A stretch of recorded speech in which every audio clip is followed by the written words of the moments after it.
Today, we're going to do some test riding on old hard times to see if a newer, fresher carburetor will make it run less like a slug. We just ate. Camera girl required prepayment for her services today. Got her a hamburger and a milkshake. And fries. And French fries. You feeling all right? Oh yeah. The way I want to do this is find a nice straight stretch of road, take the motorcycle for a ride with the old carburetor, and then immediately come back, switch that with the new one, and try it again at the same place. That way we can get an immediate, direct comparison to see if there's any performance difference. I thought comparisons were odorous.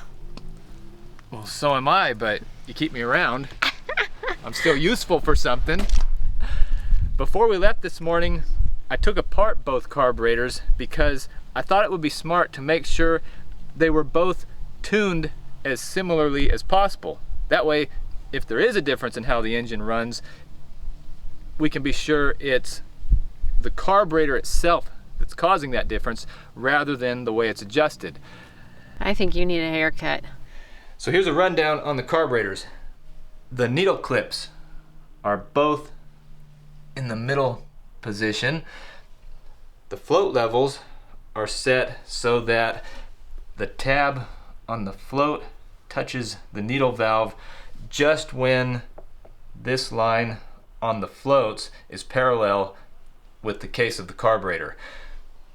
As far as the main jets, I have a 170 in the original carburetor and a 172 in the newer one.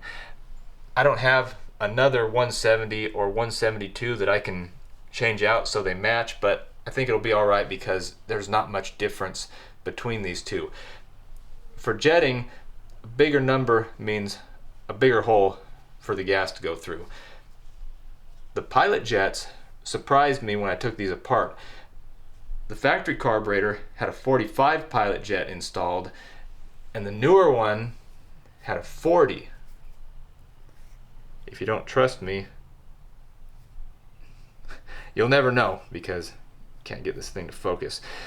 I had another 45 pilot jet that I installed in here, so we have a direct comparison. I'm really curious if the new carburetor will idle as well as it did yesterday now that it has a fatter pilot jet in there. I didn't mention it explicitly yesterday, but if the jetting in the carburetor isn't right, it'll run rich.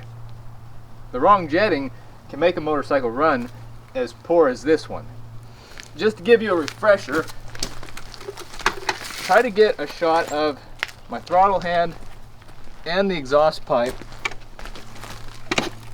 as the engine is running, and you guys can see that regardless of how I turn this throttle, the engine doesn't want to rev, it just wants to puff smoke.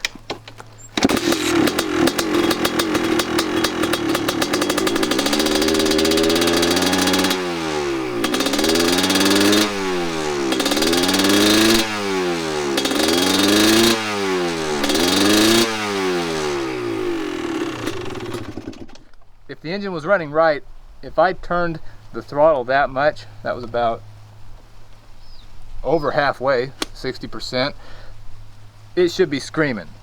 And I did that mainly for the people who told me when we took the first ride on this machine, I just wasn't revving it out enough. Now they know.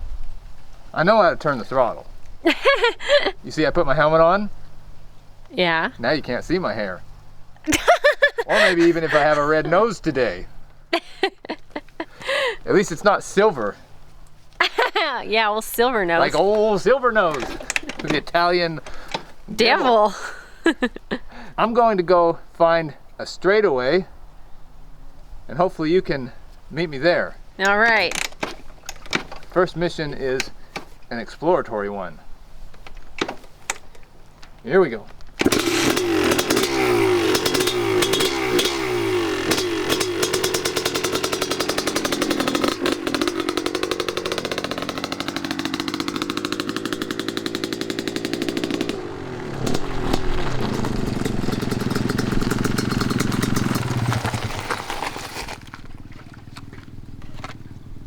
found a place. All right. What I'll do is ride up to the white post over yonder and briskly accelerate down here past Camera Girl. I'll only do it once, but I'll show 2 clips. One point of view as I see it, and one from Camera Girl's angle. And I'm not going to say anything either. I want you guys to be able to listen to the engine and make an unbiased judgment to compare this carburetor, the original one, with the new one, which I will install right after this run. We brought the carburetor down here and the tools necessary to change it. Hopefully we brought all the tools. The truck's way over there. And here we are at the starting post. Hard times running rich today. Even richer than it was the last time we rode it. I don't remember if I mentioned it in my carburetor comparison clip earlier, but this carburetor had the needle clip set in the second to top position when we rode it before. But this morning I lowered it one spot so that the 2 needles would match, which makes this carburetor run even richer than it was. So I'll go wide open every gear.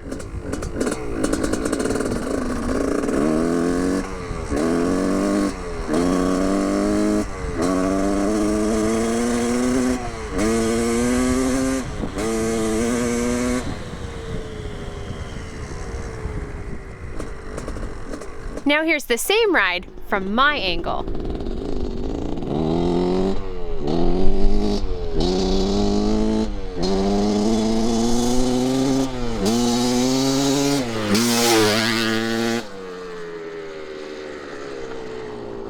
All right, you guys are back with me now. We've got the new carburetor installed.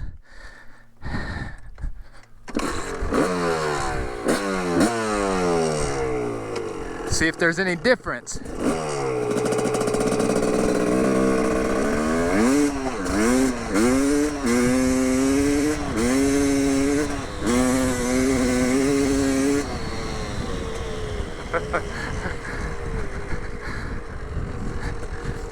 I'm not saying anything right now, except that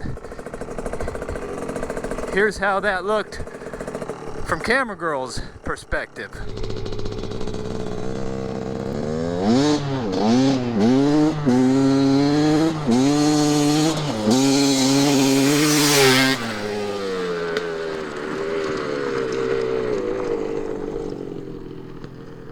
Do you have any comments on the old carburetor performance versus the new? It's hard to analyze it. Yeah. When I'm filming it. This new carburetor went much faster. It runs like I imagined a 300cc 2-stroke ought to, or at least a lot closer to how I thought a 300cc 2-stroke should run. Maybe we should move off the main road. Yeah, get out the highway. Yeah. Yeah. Here's my seat of the pants opinion. With the old carburetor, the engine ran terribly. You always hear about the fabled power band that a 2-stroke has. I always hear about this. Constantly. Getting up on the pipe.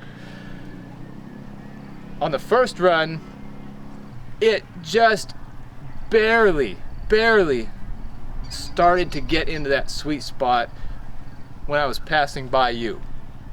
Some people might have even been able to hear it. But it didn't run anything like it should. It was underwater, blah, blah, blah, blah, blah, blah, almost the entire ride. But then, when I switched to the newer carburetor, night and day difference. It scared me. I was really committed to doing the test with the same method of whiskey throttle every gear. I don't know if it's running 100%. Never ridden a 300cc 2-stroke before. Now that you guys who have ridden these motorcycles can see how it performs, let me know in the comments. There's one more thing I need to declare before saying goodbye. Hard Times officially rips. Hope you don't deny it. I don't deny it. I just didn't notice it. Thanks for watching.